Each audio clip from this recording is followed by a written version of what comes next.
Megawati Soekarnoputri dikabarkan akhirnya memberikan dukungan revisi Undang-Undang TNI untuk disahkan meski dahulu sempat menolak. Dukungan ini diberikan karena ada beberapa poin dalam RUU TNI yang sudah sesuai dengan harapan Megawati.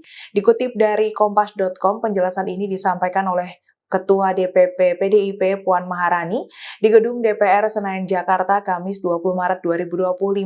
Dalam hal ini Puan berpendapat di mana poin-poin perubahan dalam RUU TNI yang disampaikan DPR sudah sesuai dengan harapan Ketua Umum PDIP Megawati Soekarnoputri. Sementara itu dukungan Megawati untuk pengesahan RUU TNI memunculkan pertanyaan mengenai posisi PDIP dalam pemerintahan. Mengenai hal ini Puan menegaskan bahwa PDIP bekerja sama dengan pemerintah demi kepentingan negara.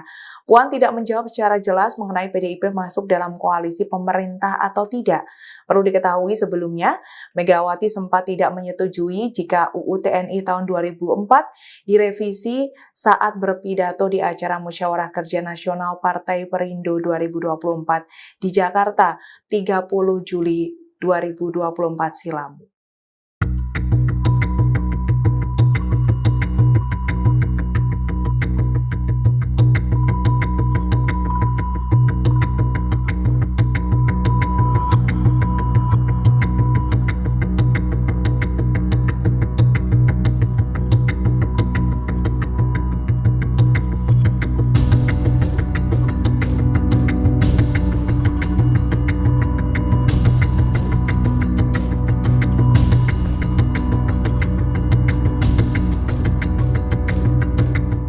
Download Tribun X sekarang, menghadirkan lokal menjadi Indonesia.